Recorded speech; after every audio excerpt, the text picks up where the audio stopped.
Cebu Catholic Television Network.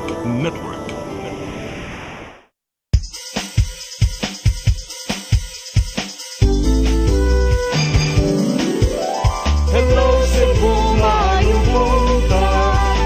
Naksunta ang kahayag nga nagsulid sa matuod, kadagan sa panghita po. Hello Cebu, maayong buntag Pinoy.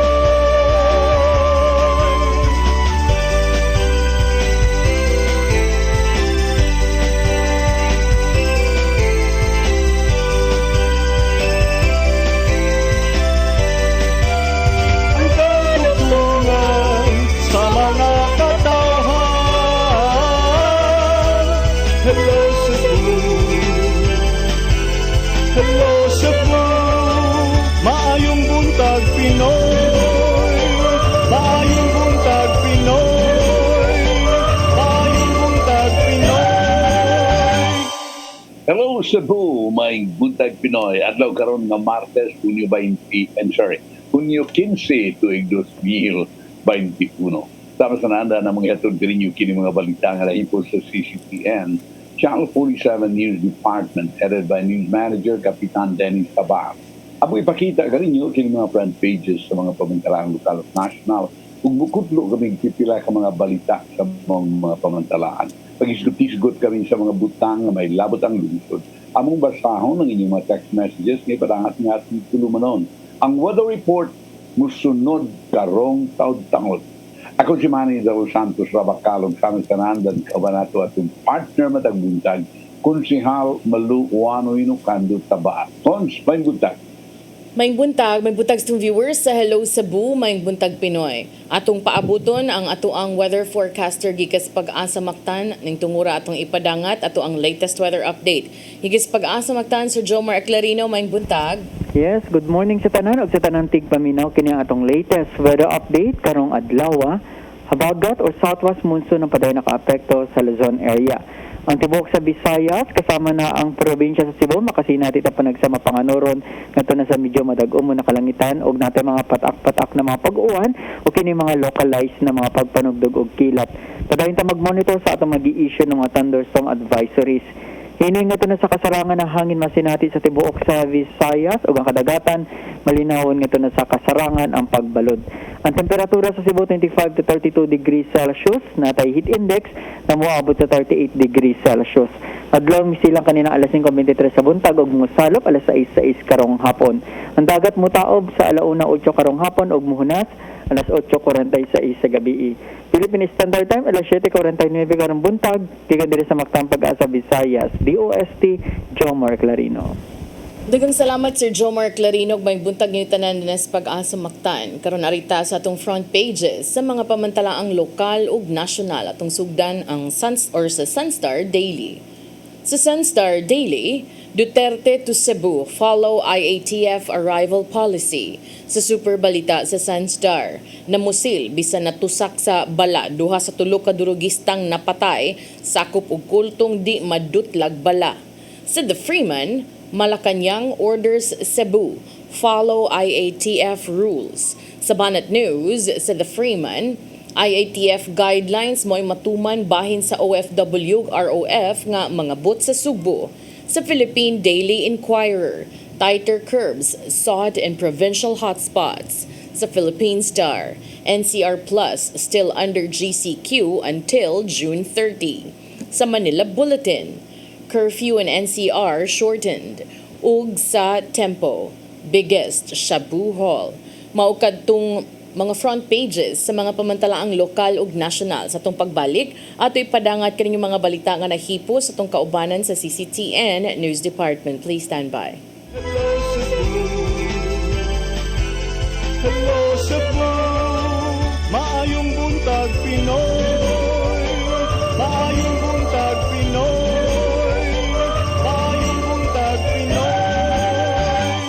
Ako si Mr. Rudy Romares, electrical subcontractor ng Maayong building. Ani adto nga wala pa ko mogamit og ko'y sakit akong tuhod, glakaw na ko, akong mga lutaha, no. Labi na gikan ta sa overtime. Di sa ko ganahan mukaon, nindot na ang resulta kay karon moagi ta sa rampa diha, no. Maglakaw ra jud ko. Mga batan-on nga mauwahin akong glakaw kay kusog na ko mulakaw tungod sa paggamit nako sa koy. So ay mo gamit sa koy kay nindot kay resulta. Daghang kay salamat sa koy herbal capsule. Barato na, epektibo pa. Koy Herbal Capsule. Discover the beauty of the Philippines.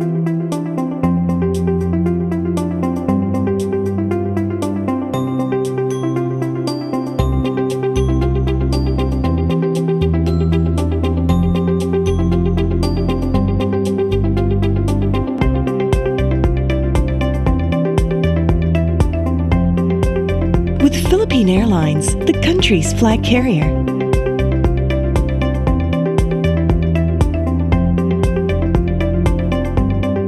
The airline that lets you feel the warmth of the nation.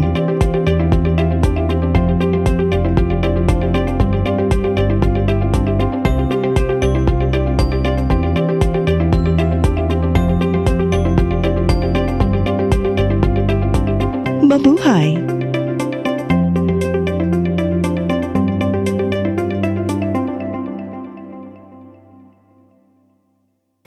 Ako si Jocelyn Boris, sa dihang naka-take na ko sa koy, narang-arang na kong paminaw o niubos na jud ang akong BP. Salamat sa Koy Herbal Capsule. Koy Herbal Capsule.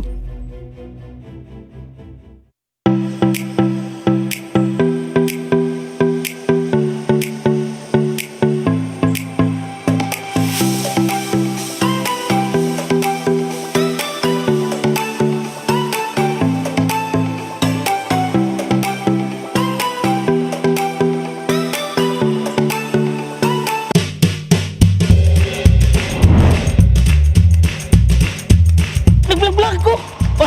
Hi guys! Balik kay Gagaw! Pasig positive na pasig nagsabak na. Sige, antay ka magtarong ha, sige! Sana all! Hindi.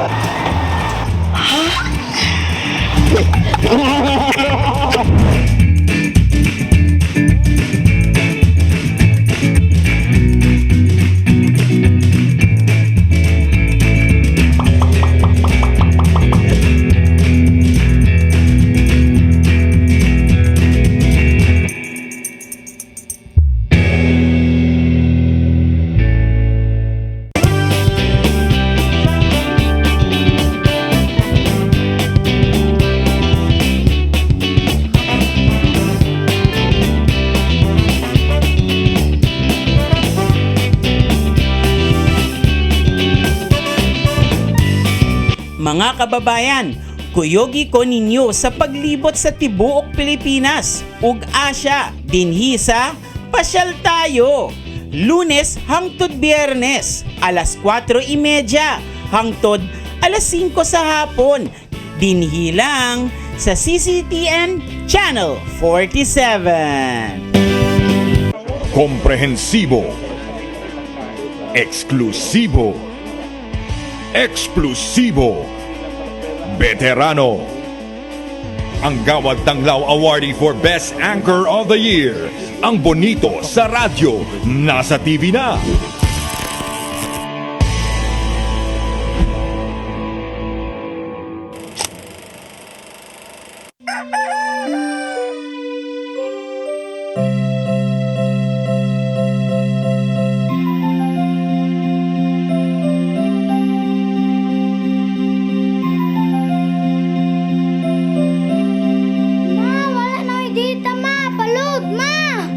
Sorry ma'am, na-late ko. Nangita pa mong gugo para internet sa kong anak ma'am. Ay wala na yung problema. Pag CEBU.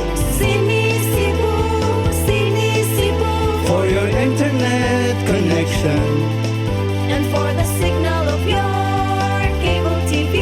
So fast and straight, the transmission to your home. CEBU. CEBU.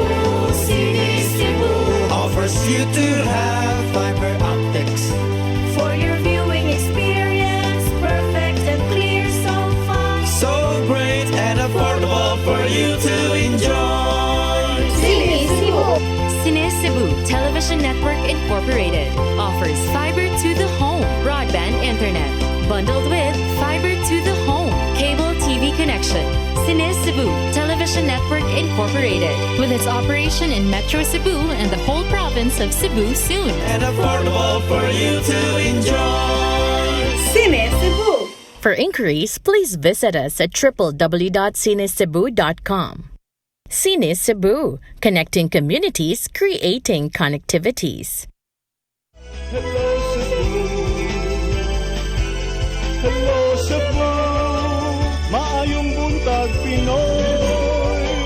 Maayong buntag Pinoy. Maayong buntag Pinoy. Balik sa Hello Cebu, Maayong Buntag Pinoy, ug karon sa ato mga balita. Nagunas to mga balita karong buntaga kagamhanan sa dakbayan sa Lapu-Lapu temporaryong musira sa ilang vaccination sites karong adlaw apan duha ka vaccination sites ikatakdang buksan sud ning semanaha alang sa pagbakuna sa Pfizer. Ang kasayuran ihatod ni Fudge Anthony Inso. Temporaryo una nga siradaan sa kagamhanan sa dakbayan sa Lapu-Lapu ug mga adlaw ang ilang mga vaccination centers. Human nga kutob na lang karong adlaw ang ilang supply sa coronavirus disease 2019 kon COVID-19. Kini magitug-an ni Attorney James Saison sa Lapu-Lapu City Legal Office na sayran nga sa kasamtangan dunay duha ka mga vaccination centers ang syudad nga naglangkob sa Gunab Elementary School ug Barangay Agos Gym.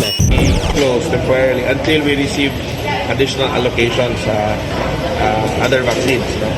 Hopefully, baka may mga kuha na what we were told na ay available but ilang gihatag dito sa kanang mga hagyo ba dili ka accommodate ang Pfizer. Hinoon sa adlaw nga Miyerkules gikatakdang buksan sa syudad ang laing vaccination center niini sa Hopes Dome sa Barangay Gunub. Samtang sa adlaw nga Biyernes ilaha usab nga buksan ang laing vaccination center sa City Auditorium. Nasayran nga sa maong mga vaccination centers adto itarok ang Pfizer nga bakuna human nga kadawat og alokasyon nini ang syudad. Dugang usab ni Saison nga ilaha pa usab nga gipaabot nga moabot ang supply sa diluent o syringe nga gamiton sa pagbakuna sa Pfizer aron kini masugdan na sa pagtarok nito mga tao nga gustong magpabakuna. Kinahanglan o diluent o katong specific na syringe ang Pfizer. Kunya di man may kapataka o procure kay specific yun to siya for the vaccine ba ng Pfizer. So ang DOH mo hatag sa City of Lapu-Lapu. Ang problem lang kay ilang itanaw basit today or tomorrow ma-deliver. So dependent na ang ako ang pag-open sa Hopes Dome by Wednesday if maabot ang diluent ko. Fudge Anthony Inso, CCTN News. Subay sa maong balita, syudad sa Mandaue may abli na lang og usa sa upat ka vaccination site sa dakbayan tungod kay hurot-hurot na sab ang COVID-19 vaccines. Hinoon gilauman na karon i-deliver sa DOH 7 ang vaccine allocation sa dakbayan. Ang kasayuran ay hatod ni Mary Rose Sagarino. Usa lang una sa upat ka vaccination site sa syudad sa Mandaue ang giablihan karong adlaw nga maong Mandaue City Cultural and Sports Complex. Gumika na hutda na og bakuna batok COVID-19 ang dakbayan. Gawa sa sports complex ang dakbayan aduna pay tulo ka vaccination centers nga mao ang University of Cebu Lapu-Lapu and Mandaue Campus New Building, Pacific Mall ug J Center Mall. Kaganinang buntag ang dakbayan aduna nalay 80 ka doses nga gihatag isip second dose sa ubang individual ug ang uban gihatag isip first dose sa senior citizens. Usa lang usab ka vaccination team ang gibutang sa City Sports Complex. Sigo ni Dr. Debra Maria Katulong, Medical Officer 3 sa City Health Office, nga ang paghurot-hurot sa bakuna sa dakbayan, pasabot nga daghang residente na ang ganahan mabakunahan. Today, ang atong vaccinators, we only have one team, vaccination team now. But we asked all of our vaccinators to come over because we will be doing a review of how to administer the Pfizer vaccines. And at the same time ask them to return them because this will be our first time for our team to administer the Pfizer vaccines. Although we have two experience already who were once assigned in other vaccination sites. So para lang yun na-trade na sila tanan but we want to do it practice pag yun me today para ready na me to hopefully kung mabot ang vaccines today makasugod at anytime. Hinoon matod ni katulong nga mabalik ra uni ang operation sa dakbayan sa lain pang vaccination centers tungod karong adlaw gilaumang ihatod sa DOH-7 ang Pfizer vaccine allocation sa dakbayan. Oo, meaning vaccine confidence is improving. We're getting a lot of, in fact, in one of the vaccination sites, na nangadto gihapon, wala siguro sila kaabot sa notice, but you see that people are really coming for the vaccination and are very interested already. So that's a good sign that people are, nindot tayo lahong confidence sa ato ang mga bakuna karon. Mary Rose Sagarino, CCTN News. Pfizer COVID-19 vaccines mahimo nang ibakuna sa A5 priority group o indigents kini base sa guidelines nga giluwatan sa COVAX facility. Ang kasayuran ni Hantod ni Fudge Anthony Inso.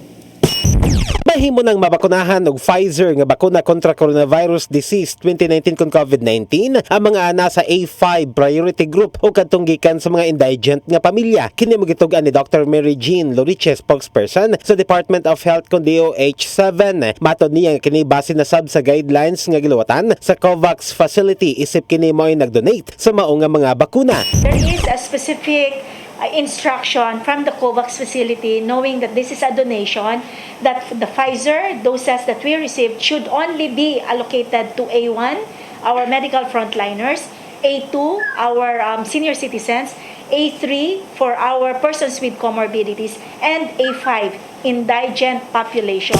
Base hinoon sa lagda nga giluwatan sa COVAX facility, wala pa maapil sa prioridad nga mabakunahan sa Pfizer kadtong mga ana sa A4 priority group o mga essential workers. Hinoon gawa sa A5 priority group mahimog hapong itarok sa A1 kon mga medical frontliners, A2 kon mga senior citizens ug A3 kon persons with comorbidities ang maong mga bakuna.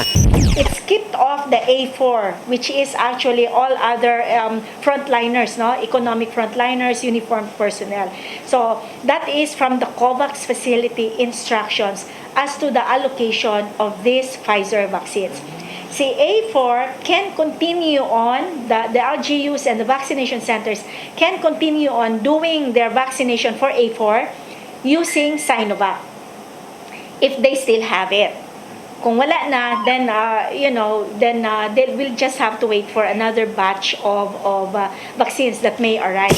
Nasailan nga gawa sa pipila ka mga dapit din sa lalawigan sa Sugbo. Lakip nga makadawat sa alokasyon nga Pfizer nga bakuna ang lalawigan sa Bohol human nga doon na kini kapasidad sa pagpondo sa bakuna. Kay nunduman nga sa miaging semana mikabat sa kapin sa 210,000 ka mga doses sa COVID-19 vaccine nga Pfizer ang miabot sa Mactan Cebu International Airport kun MCIA nga daling gidala sa buhatan sa Department of Health kon DOH-7.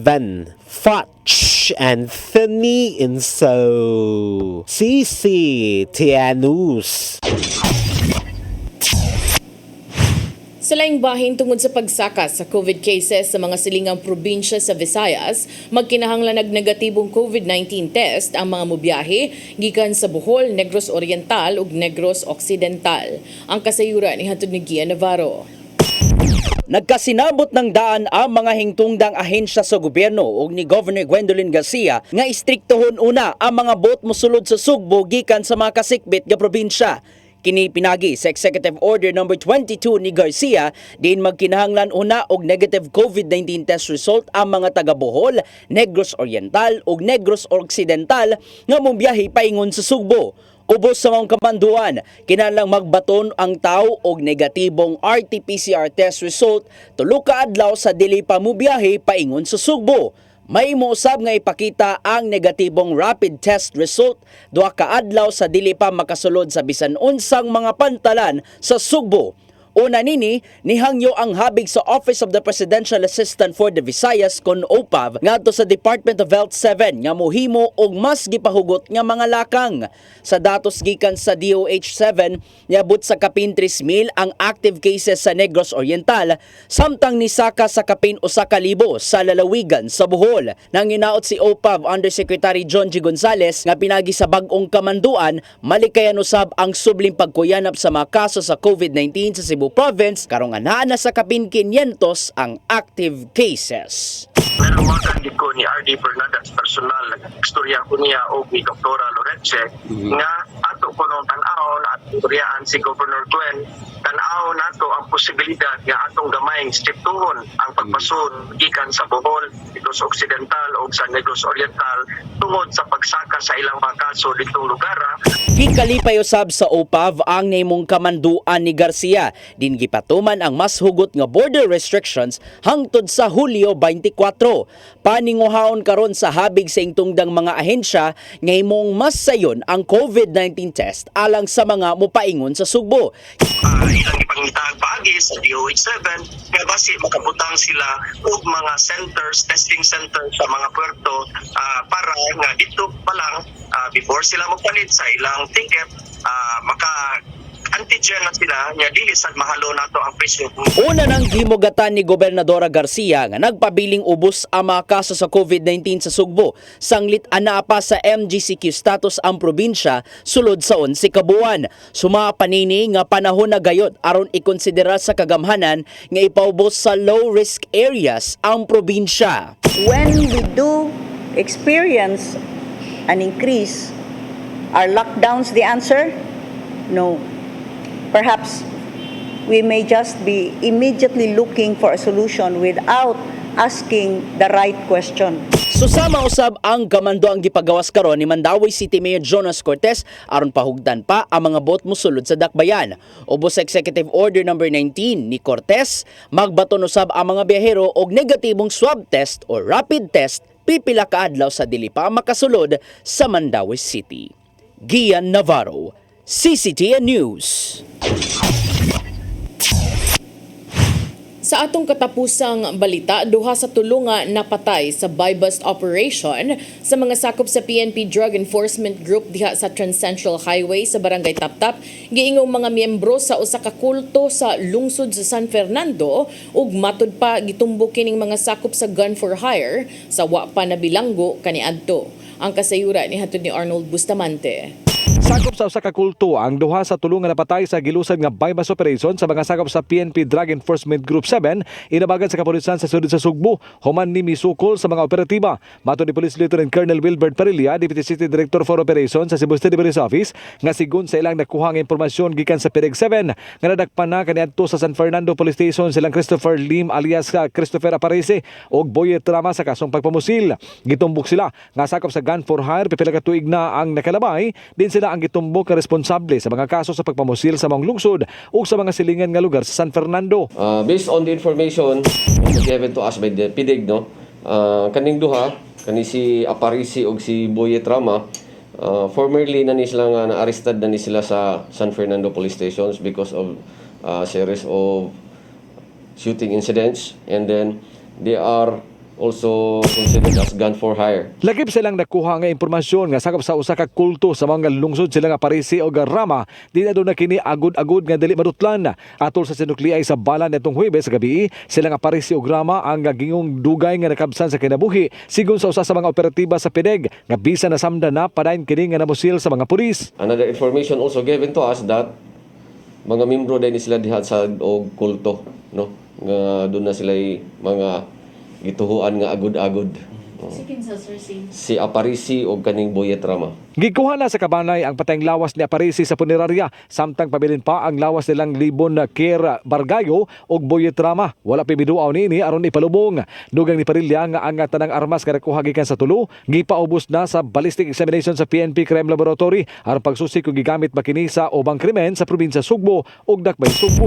Tanang armas gi-submit na didto sa Crime Lab for ballistic, kung ato aron ma-check sad nato kung wala ba ni magamit sa lain nga krimen. So matrace ni nato kung doon na siya match ni siya sa mga recovered nga shells o slugs sa mga crime incidents involving shooting dinhi sa Tua, not only in Cebu but the entire region. Ang kapulisan sa sudod sa Sugbo nakigalayan pa sa PDEG 7 alang nasa pag-ila sa mga kauban nila nga Bargayo nga may leader sa grupo alang naon niya sa himuon nga follow-up operation sa musunod nga mga adlaw. Arnold Bustamante, CCTN News.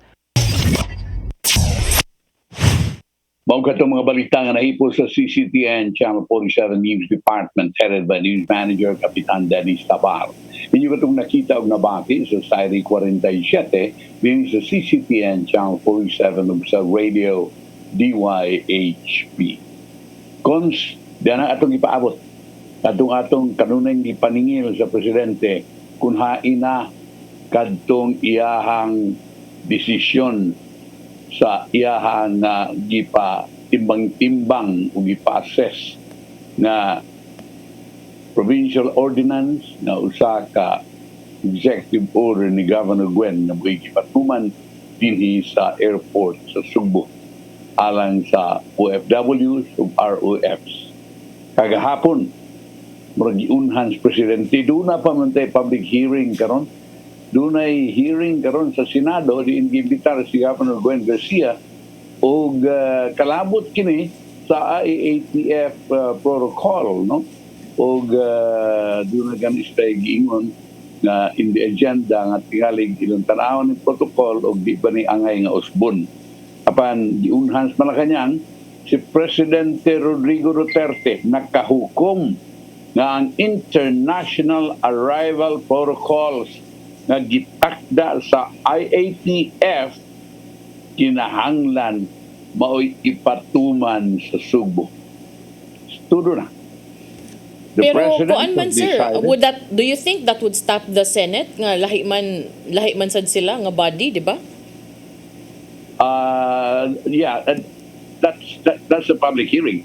So they have to amend the IATF guidelines kay murag ug sabot ako bitang gi-research diri kung sa magini balaod by kini bang mga guidelines, mga directives gikan sa IATF o saan doon na ba ni siya ingnon ta effect sama sa balaod unsa ni. Di ba kay igo raman sila muka-recommend, even the president, pareha gud atong ningon siyang dakpo ng mga quarantine violators niya, maglisod ang mga pulis kay why existing ordinance kabahin ana mao nang ang uban giawhag nga mohimo.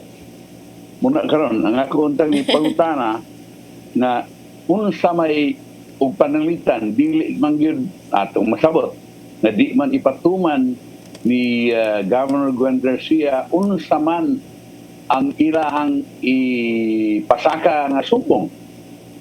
Well, maybe insubordination, but it's only up to that. Because is this a lawful order? Mao nay angay na itong huwaton kons kay kining ang presidente naman yun, kung isulti, may patuman ni.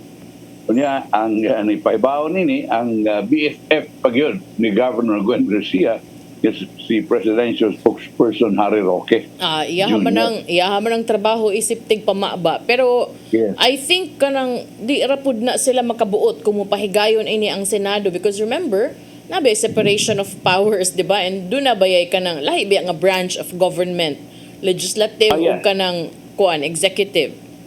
That has nothing to do with the public hearing. Nobody can stop them, no? Yeah. Nobody can stop even the House of Representatives or the Senate from holding Senate investigations.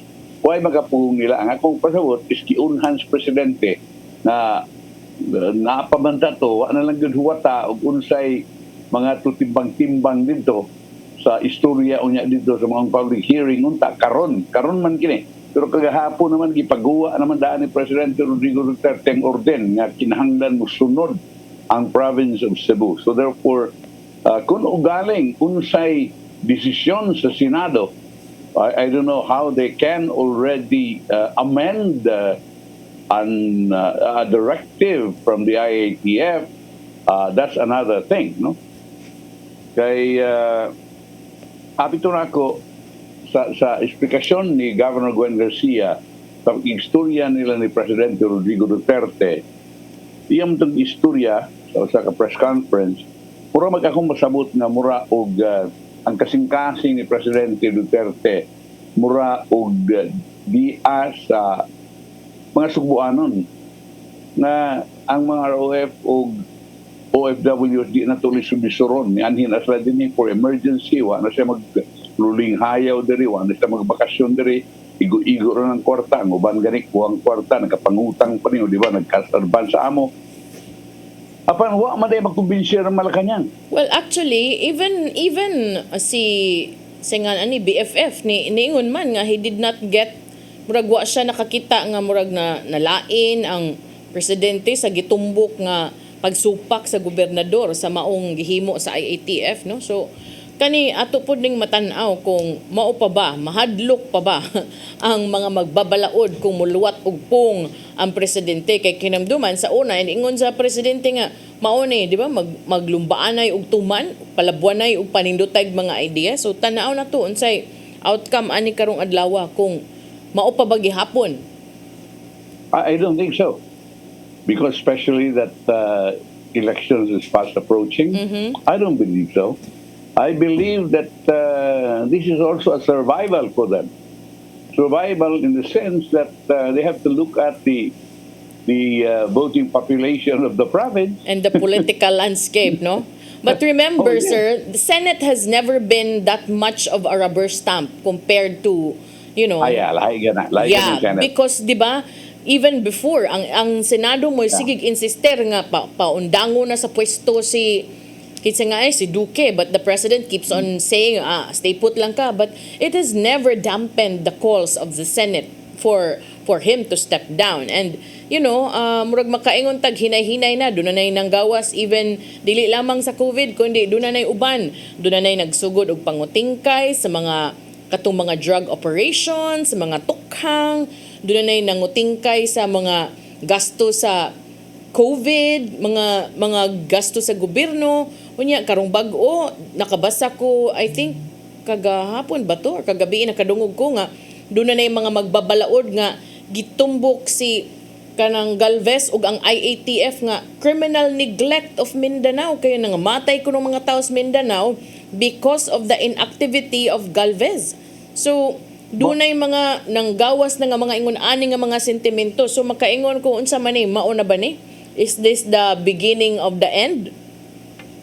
Yes, mao mo ginamita po kon. Tapin ng eleksyon, kunya murag kay kamatagbaw, imo gyud iyagyag, and it doesn't really matter whether you are part of the administration or not.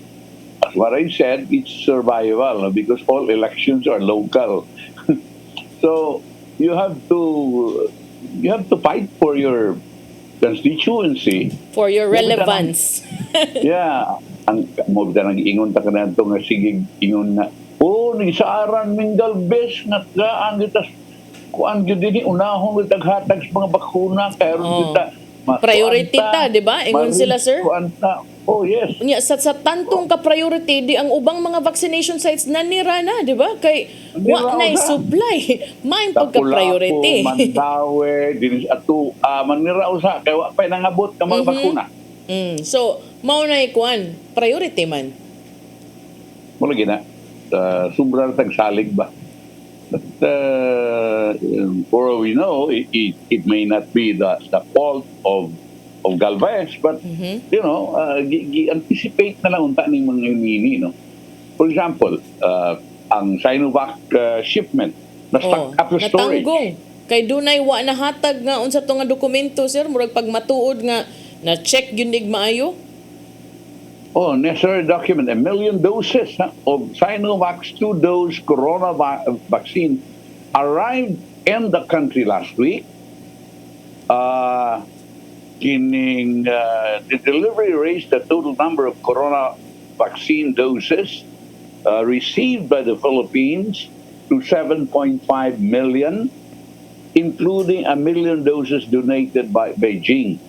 But in a briefing, si Health Undersecretary Maria Rosario Vergere nagkanayon nga ang ahensya wa makadawat sa Certificate of Analysis. Kuwag yapitawag nini, gikan sa Sinovac Biotech, delaying the delivery of shots to vaccination sites. Kining Certificate of Analysis or COA mo ni gikinahanglan usas mga dokumento nga gikinahanglan sa atong nasod, gikinahanglan sa Food and Drug Administration. dili ta makaapod-apod or maka-transport nining maong mga bakuna ngadto sa mga nagkinahanglan ini o sa atong hatagan ini sa riyon sa local governments kung ang dokumento incomplete. So naghuwat ta niini, no, nining gitawag og COA, Certificate of Analysis, nga ipadadiri nato kay aron makasugod na tag apod-apod nining Sinovac doses sa mga Diverheri. Samtang sa Diverheri nagkanayon ng gobyerno, nagsugod na sa pag-apod sa 2,270,000 doses of Pfizer BioNTech vaccine na niabot sa nasod last week. Ang Pfizer shots gidonate sa COVAX facility.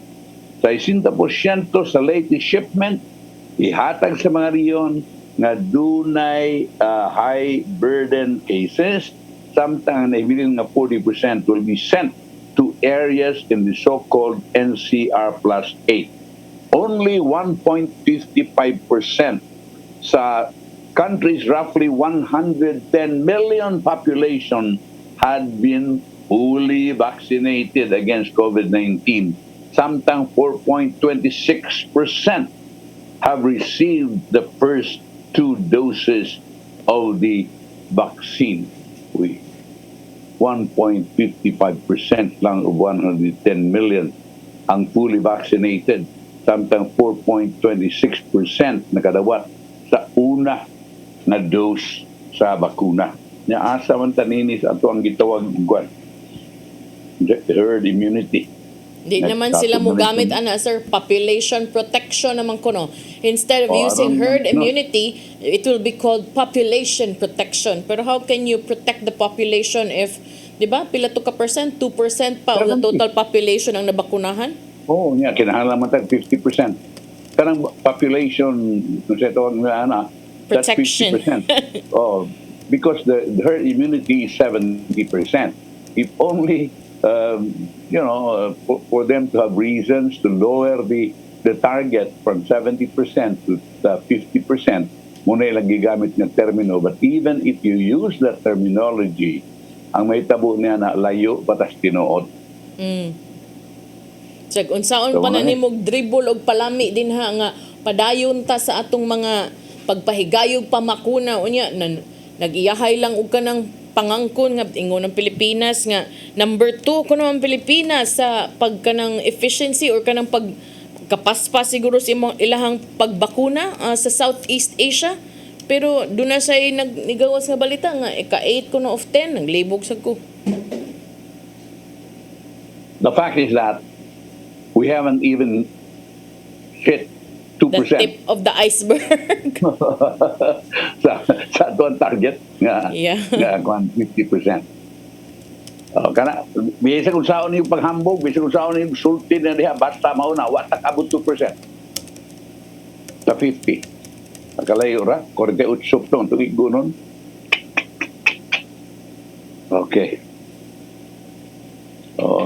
Kanang unta ba kanang away-away, kanang hambog-hambog, kanang pangkuha lang unta na. Patas anais ihi. Ba na kalimtan ta na. Now, for example, in aid of election man sad na sir. Kanang good. Ang mga tao, angin lang may bawang. Ang mga tao may mubutar. Dili na magiko lang mukalit lang sila sulpot dito sa Malacanang, salit lang sulpot dito sa Senado without the votes of the people. So, ang mga tao, mo may imong silbihan, mo may mumuto ni mo iwan tumulahon pag-concentrate. Mauna. Hay naman tong atong hurar-hurar din ha, that do solemnly swear that I will faithfully discharge to the best of my abilities the duties and responsibilities. Hay naman na, waman naningon nga ako mo serbisyo pero kung matandog ang akong garbo, bahala na mo. O may nana, ato na lang usbo ng out of office, di ba? Kay may giingon nga atong serbisyuhan ang mga tao. Allegiance and obey the laws. Nabi tayo law nga existing. So nga gunman kay di pwede kay kinahanglan magsubay gyud sa unsay gusto sa the powers that be. Atong waton kuno kay gipadayon naman ani dinhi di na i-divert ngadto sa Naya. o dito sa Ninoy Aquino International Airport ang mga OFWs o ROFs.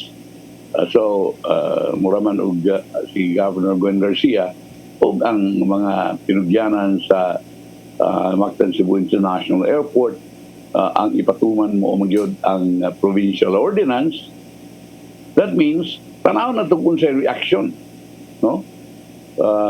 Because you're not only doing this against the wishes of the IATF, but the chairman of the IATF, who is the president of the Republic of the Philippines, is President Rodrigo Duterte.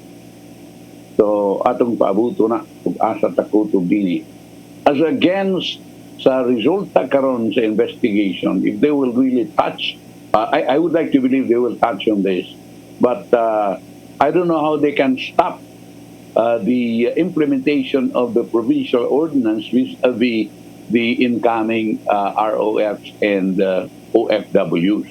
I don't know if the Senate has that power, but atong tanaw na o asa ni Kutob, no?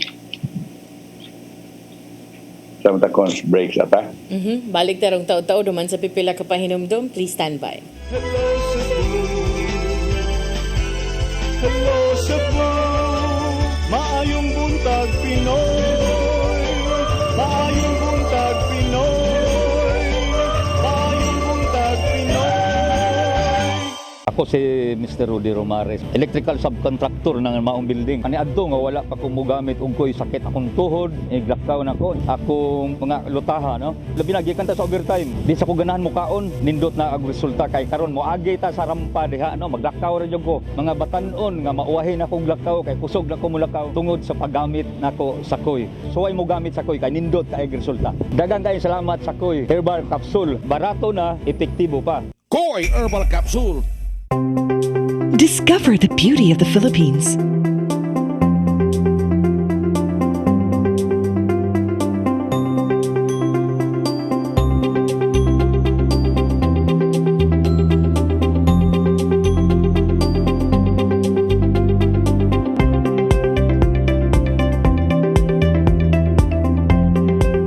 With Philippine Airlines, the country's flag carrier.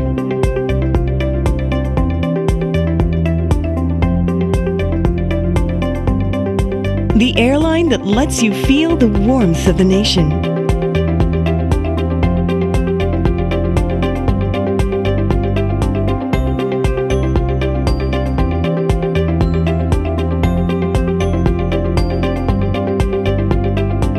Mabuhay!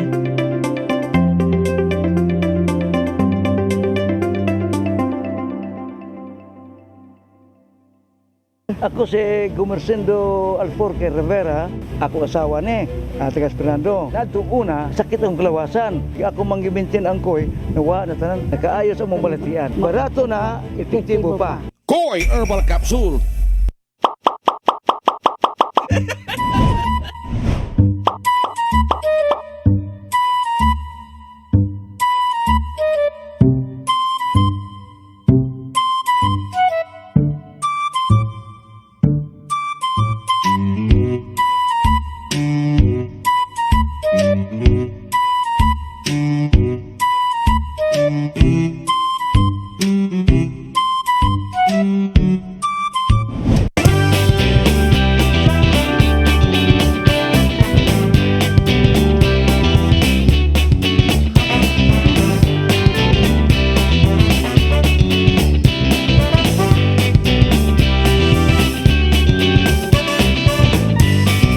Mga kababayan, kuyogi ko ninyo sa paglibot sa tibuok Pilipinas ug Asya dinhi sa Pasyal Tayo.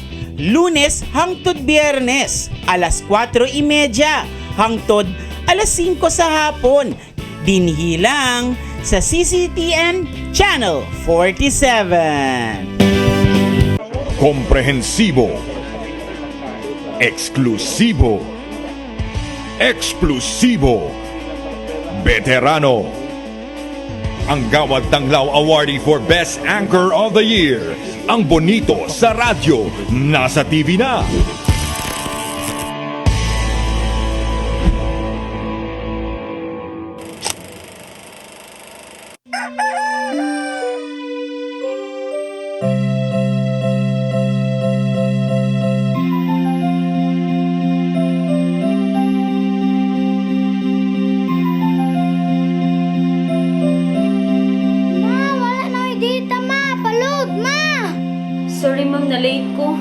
makita pa mong gusto para internet sa kong anak, ma'am. Ay, wala na yung problema. Mag-Sini-Cebu. Sini-Cebu, Sini-Cebu. For your internet connection. And for the signal of your cable TV. So fast and straight, the transmission to your phone. Sini-Cebu. Sini-Cebu, Sini-Cebu. Offers you to have fiber optics. For your viewing experience, perfect and clear, so fast. So great and affordable for you to enjoy. Sini-Cebu. CEBU Television Network Incorporated offers fiber to the home broadband internet bundled with fiber to the home cable TV connection.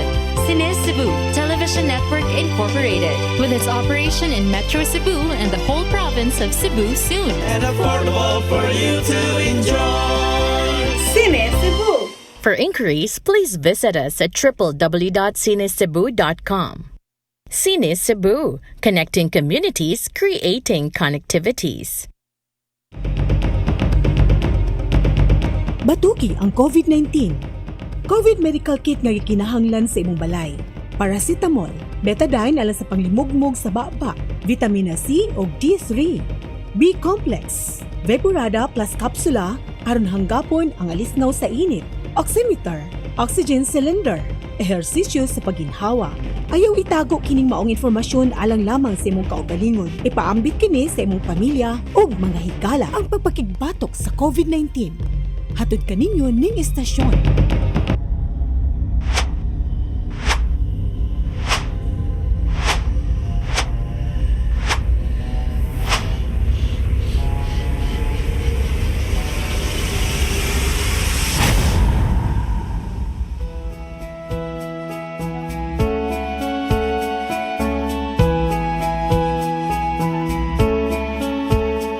You're giving your all in His glory, touching each heart and soul by spreading His words and wonderful deeds that send forth His kingdom.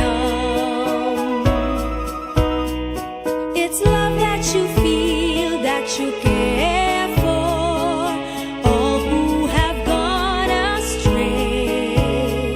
You show them the way that leads to His full of love. Faith in action, it's love. Faith in action, true love. Faith in action.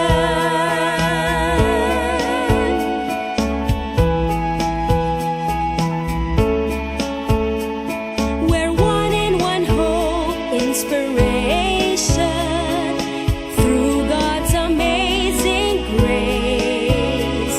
His power and love and pureness of heart show to us His wisdom. It's love that you feel, that you care for all who have gone astray. You show them the way that leads to His full of love. Faith in action, it's love. Faith in action, true love. Faith in action.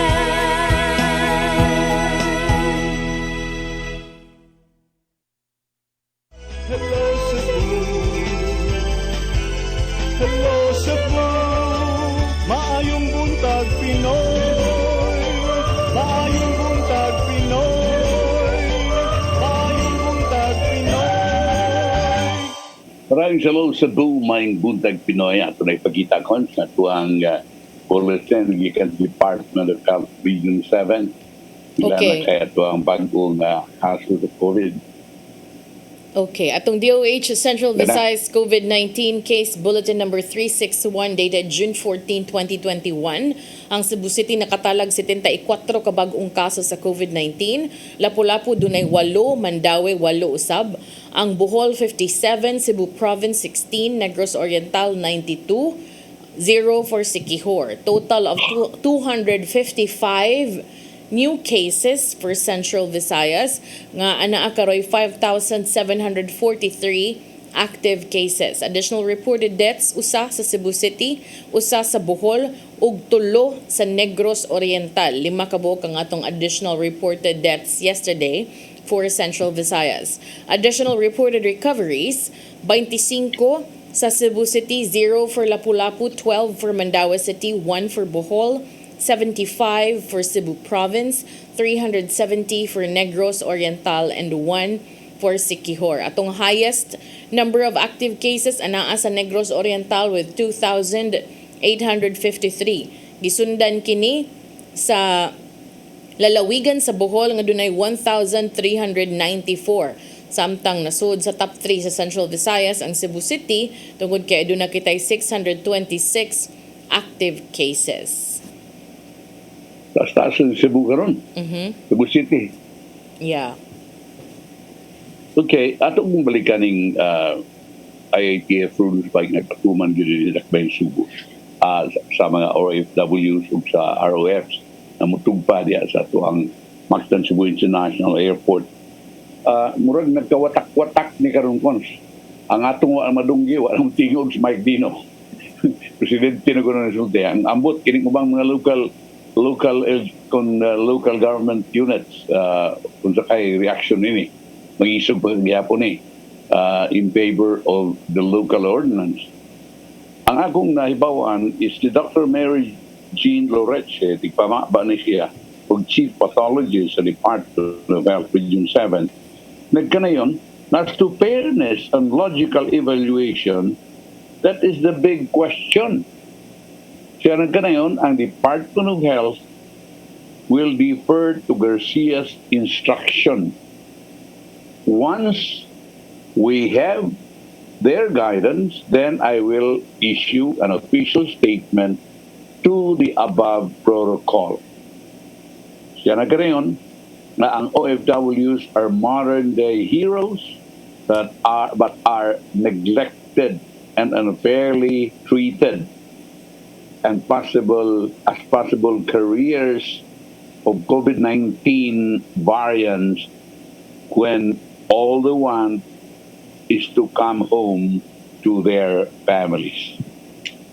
Pakita ni mo kasing-kasing ni Loreche na in favor siya sa igipatuman din sa lalawigan Subo. Pero si Department of Health Region 7 Director Bernadas, ano kung kadungog kung siya ang barugana ni kay Presidente ng mga Gunitino, isog-isog drama ni Loreche, although ang si Loreche mingon nga kay kinsaman ni siya. Kung sa'y pagbuot sa iyang amo, under naman siya ni Bernada, mo git manon.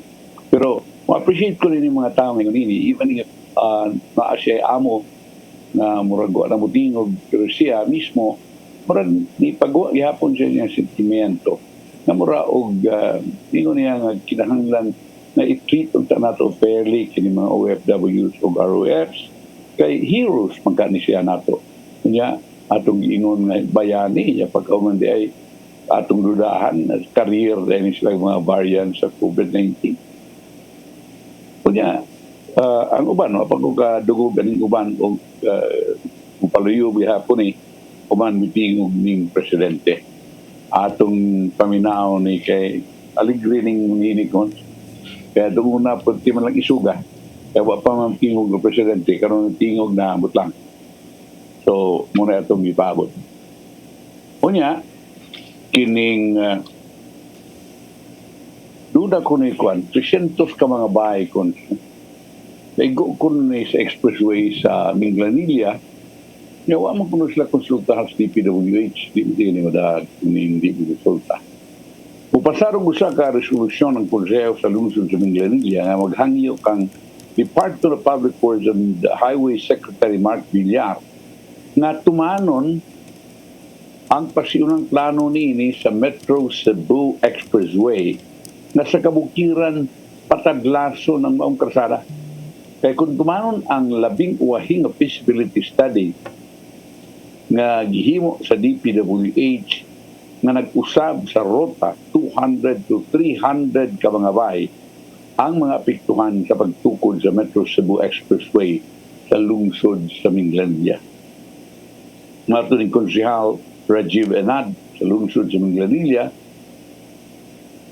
na ang daghang mga igo ng mga bahay sa original nga plano mulagbas sa Karsadas, Kabukires, Minglanilla, Busa, gamay ra ang mga igo. Apan sa labing uwahing nga kalambuan, mutadlas na kini sa mga barangay Tunghaan, sa Kandulawan, sa Tubod, sa Wanos, ug Linaw, daghang mga bahay ang mga igo.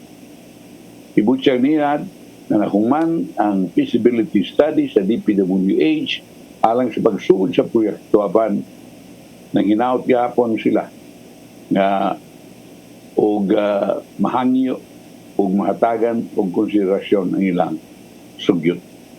Mura kining mga yunini ba, mumuni dagko kayo ang dagko kay magastos sa gobyerno kining mao nga road right of way. Mo ginidagko kay kinigali adto bagari yung tanis bukid arang-arang lang tani. Pero kung galing itipas na ekonomi, 300 ka mga bayang maigo sa himuon ng expressway, kunya wa mo kuno sa konsulta taga Minglanilla ni sila di man mahimong dili tahon sa ni like nini kay dili ba na lalim ng igo ka sa inunta proyekto sa gobyerno. So atong pabuto ng niana kay nagtuong ko kanya atong atronis bukid di apa man kuan sa kuan RDC infra sa renghimo ni Mount Feasibility Study. Kunya, giyasay atua ang Emergency Operations Center kung EOC rekomendar nga sa Office of the Mayor sa Cebu City na hatagan og incentives ang mga pasahero nga gikan sa gawas sa Sugbo nga makahumana sa ikaduhang dose sa bakuna. Si Consejal Joel Garganera, Deputy Chief Implementer sa Cebu City EOC, lingon na nagkaiusa ang mga opisyal sa buhatan sa gidusok ngadto sa buhatan sa mayor nga di na ipaubos sa swab kung RT-PCR test ang mga pasahero. Kana kung galing doon na kay kaduha na ka na kompleto na imuhang pagbakuna. Isip kini incentive to fully inoculated passengers. Ang EOC, endorse na ito kang mayor sa Sugbo, ang Cebu City-bound passengers to be exempted from PCR tests and other medical requirements if the said passengers are fully inoculated. Apan, domestic ra mga pasahero nga magkapahimos, while labot ang ikan gawa sa nasod, kung maprubahan ki sa mayo. Si Acting Mayor Michael Rama mingon na ila kining hisgutan kung muhaong bausab sa palisiya sa ubang local governments labi na sa lalawigan sa Sugbo.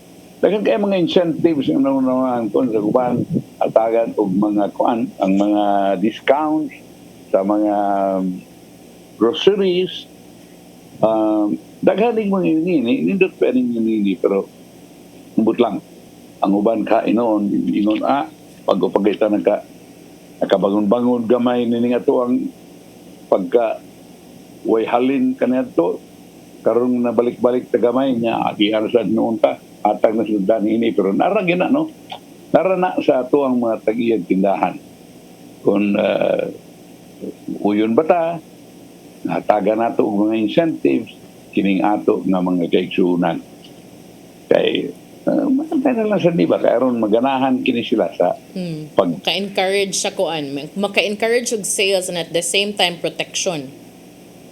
That's right. So atong pabuton nalabay ni hatag og mga incentives kon daghan man na may mga kuan ang uban offering discounts ang uban like an extra serving for whatever product for particular products if you are vaccinated. Daghan. Coffee shops, restaurants, mga online services na apod. Maayo. Okay, kining kuan, naaday bagong prosecutor ang International Court of ICC, no? International Criminal Court. Ang si Presidente Rodrigo Duterte murang naglaom nga kining iyahang bloody drug war kining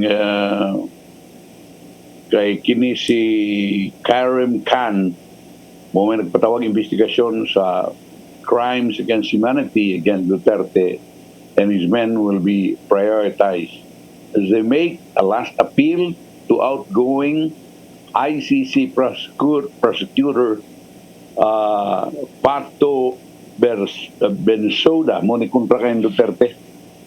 Si attorney Nery Colmenares na ganayon nga nagtuo sila nga si Khan will maintain the tenets of respect, protection, and promotion of human rights. Muni mupuli nining kontra ni Duterte na si Bensoda.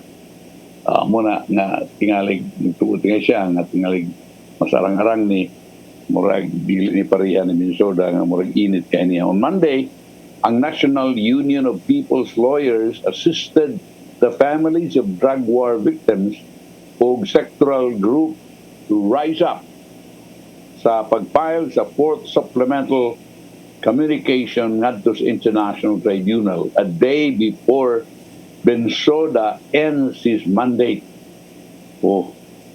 Ang grupo may pilar for an investigation into alleged crimes against humanity in the country and for the issuance of an arrest warrant against Duterte. Si Colmenares, NUPL chairperson, we note na ang ilang second supplemental communication natong June 14, the number to June 14 kuno, ang number of drug war victims misaka na nga to sa 600 kabog. There is a need to prioritize because there is still an increased escalation of killings unless the ICC steps in. Si Conte is also representing families of the victims in domestic cases, noted that Khan has the capability to handle these cases. So, gapon sila. Dako gapon lang pagtuo nga kinisikan maka-handle gapon ning mga kaso na gusto daan lang si Bensuda. Pero kini mangod murag wa man ilhaning sa atong administration kining International Court of Justice. Wa ni ilhan atuang ni labi na ni Presidente Rodrigo Duterte. Okay, siya may gitumbok lain sa kag-iyang ilhod di muro na noog.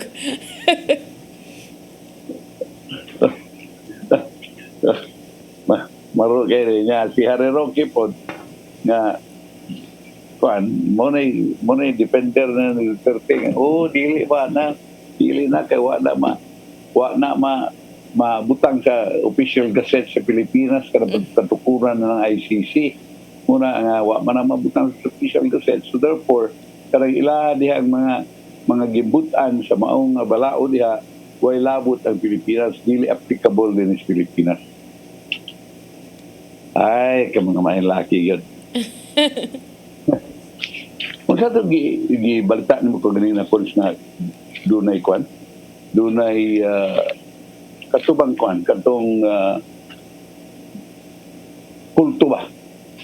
Sa reporto ni Arnold Bustamante, nailain, mga angayan at tangan, labi na sa mga batanon nga mga teki, no? Kay ang Commission on Elections doon na naon niya pamaagi nga mapaspasan ang pagpahigayon sa registration og mas convenient tungod kay doon na sila i-launch nga mobile application nga makahatag og kahigayunan sa mga tao, no, nga magparehistro even without internet connection. Sa Cebu Provincial Election Supervisor Attorney Lionel Marco Castellano niingon nga ilang gitan-aw nga posibleng ma-launch ang mao nga app sa COMELEC karong sunod buwan, Hulyo, no, karong tuiga. Ang app sa COMELEC mooy nakita nila nga usa sa mga pamaagi nga mapaspas ang registration process ug maka-minimize usab sa physical contact tali sa mga kawani sa Commission on Elections ug ang mga sa mga magparehistro tungod kay kaning pandemya lagi. So, matud ni Sir Castellano nga kung i-download nimo ang app, pwede nag-adto ka mo fill up sa imong application for voter registration. Unya inig-fill up nimo ato tanan dunay QR code nga ipadani mo. Unya kana nay panahon nga maka-schedule ka, imong scan ang QR code, unya gi-issue dito automatic nga musud sa system sa COMELEC ug di na kinahanglang mag-fill up pa og voter registration records. Kay inig-scan ato mugawa siya for print out ug unya igo na lang kang mo file. Moadto gyapon ka sa COMELEC ang gipasabot pero di na kay kadtong langan nga moadto ka mag-fill up pa ka para sa mga registration process, no? Gipapaspas lang ang registration process pinaagi sa app nga na-fill up nimo ang application form apan moadto ka og COMELEC para mo pirma og unya ang QR code. I-print out mo sign yay kahuman kuhaan og biometrics. So nining maong pamaagi pero giklaro usab sa COMELEC nga modawat gyapon sila og walk-in applicants. Gihimo lang ni nila aron magpasayon alang sa uban labi pa sa mga millennial voters. Unya ang nakanindot ani kay ma-download nimo ang link, mahimo sad nimo i-share through Android smartphone sa ubang mga friends nimo, no, or other phone units. Nya mahimo kang maka-register, mas paspas, mas sayon, mas convenient sab. Doon na sa ni safety nets, no, for mga flying voters tingali yun. There are always mga pamaagi ana. Like ba anang vaccination nga online registration, pero syempre nigabot nga to na pag yun ay checking ang uban bitaw mamakak sa comorbidities niya kahuman dili man makuan, dili man mapadayon, diba? So kani definitely na agyod, especially because strict to pud ang COMELEC sa ingon ani nga pamaagi. Katulang murag ang pag-fill up lang sa form maoy gipapaspasan og mas convenient kay pwede nimo buhaton sa inyong balay unya igo ra ka mo adto, inig-scan nimo sa QR code, i-print to diretso. Unya, biometrics na din ka, picture man na. It's good mong itag ginani kung tapit ng good election by come October registration naman sa May 9, 2022 or next year election naman. Kunya murag nagtuubang ko nga by that time na paghihapon ng ato ang coronavirus piling COVID-19, although murag minus ng tingali hopefully. But murag what is the possibility of a face-to-face campaign already? What do you think? No, dili pa mo bitaw na karon nga ni saka pod ang kuan. Ni saka pod ang mga online positionings of all those who are planning for whatever position they might run for the coming elections. So kana ako actually nanasad ko giskwelahan, eskwela ko ana because I want to know how they plan to go about it. Mas maayman, mas dali, mas makasabot ta ba. So to nang atangan, I don't know kung unsay level, no, because siguro na mga pulong-pulong may kag physical campaign in the form of pulong-pulong, maybe can be, pero there's a certain limit to the number of people. But handshaking, I doubt. Kay before naabi ato handshaking, mga pulong-pulong, but murag dili na siguro. Pero karon do na may mga pahigayon ng ubang mga kanang mga ganahan mga lansar, lain-lain lang, salida sa mga kanang kuan ba, salida sa mga nagkalain-laing mga kalihukan, pwede ra kaayo tambong og mga kanang official nga mga government nga mga functions na asad ang uban media pero ingon na sa COMELEC nga karon kunong coming elections majority will be of campaigning are expected to be done through traditional and online or traditional and social media.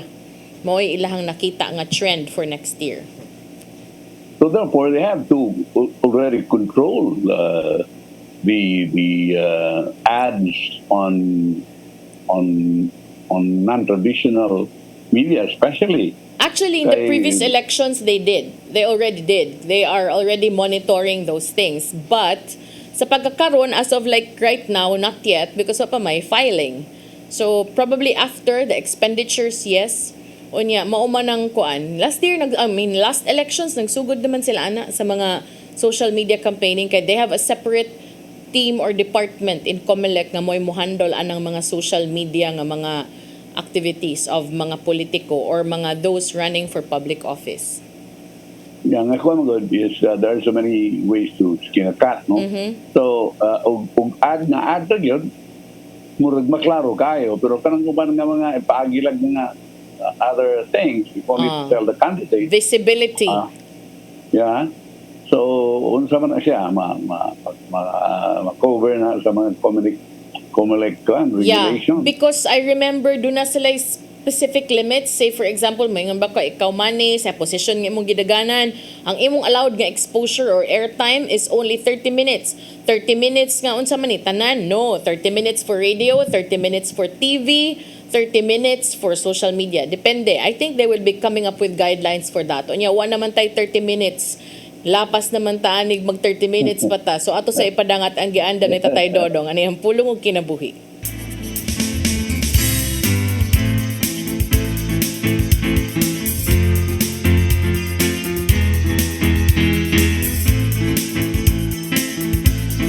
Ang pulong mo ang diwag sa dalan ko. Unya mingon si Pedro, among gibiyaan ang tanan o misunod kami kanimo. Unsay among mapabot. Kini atong mabasa diha sa Mateo 19:27. Igsoon, unsa may nahimo nimong sakripisyo sa kinabuhi tungod sa imong pagtuon ni Hesus. Bisan sa atong pagkamakasasala, kita nakahimo og sakripisyo sa ginagmay o dinaggo ng mga pamagi. Pananglit, may usa ka butang nga imong paborito apan imong gihatag sa nagkinanglan nini. Dili ba kini usa ka sakripisyo? May mga tao nga buutan kayo ngadto sa mga pobre ug manggihatagon kayo sa uban. Kini usa ka matang nga sakripisyo. Ang mga ginikanan naghimog dako kayo sakripisyo alang sa ilang mga anak. Ingon man, may mga anak usab nga nagsakripisyo sa pagatiman sa ilang masakitong nga ginikanan. Ang tubag sa pangutana ni Pedro ngadto kang Hesus, kunon siya atong mapaabot sa mga sakripisyo nga atong nabuhat, mao kini. Diya sa Galatia 6:9 nagingon, busa dili kita magtinapulan sa pagbuhat og maayo. Kay kung magpadayon kita, wabot ang panahon nga makani kita sa mga bunga nini. Maigsoon, o kini ang pulong nga maghatag og giya kanato nini karong adlaw. Pagampo kita sa ngalan sa Ama sa Anak sa Espiritu Santo. Langitong Amahan, salamat kay imo kaming gitudloan nining maong kamaturan bahin sa pagsakripisyo. Dili sayon ang paghimo nini ug mabuhat lang namo kini pinagi sa imong grasya. Ang pagayon kanimo nga ihatag nimo kanamo kanang imong grasya. Amen. Sa Ama sa Anak sa Espiritu Santo. Ang pulong mo ang diwag sa dalan ko. Pulong og kinabuhi ni Tatay Dodong Limchua mo'y nagtapos sa atong tulumanon. Mga pasalamat sa COIG sa Philippine Airlines. Thank you very much, Archbishop Jose Palma. Nanay Dayan and Tatay Dodong Limchua, thank you. Sir Dennis Tabar, salamat. At mga kaubanan sa TOC, Sir Robert, Miss Inday, Miss Joanne sa newsroom, Sir Michael, Sir Del, Sir Raymond, Sir Bruce, ug diri sa studio si Ferdy. At ang itong mga balita karong udto sa mga balita sa alas 12, humanin ni Santos nga misa nga manukad sa CCTN Holy Family Oratory. Unyang hapon at mga balita sa Sayri 47. Ako si Malu Inocando Tabar. Ako sa Manny de los Santos Rabacal. Hello Cebu, Maayong Buntag Pinoy. God bless. Bye.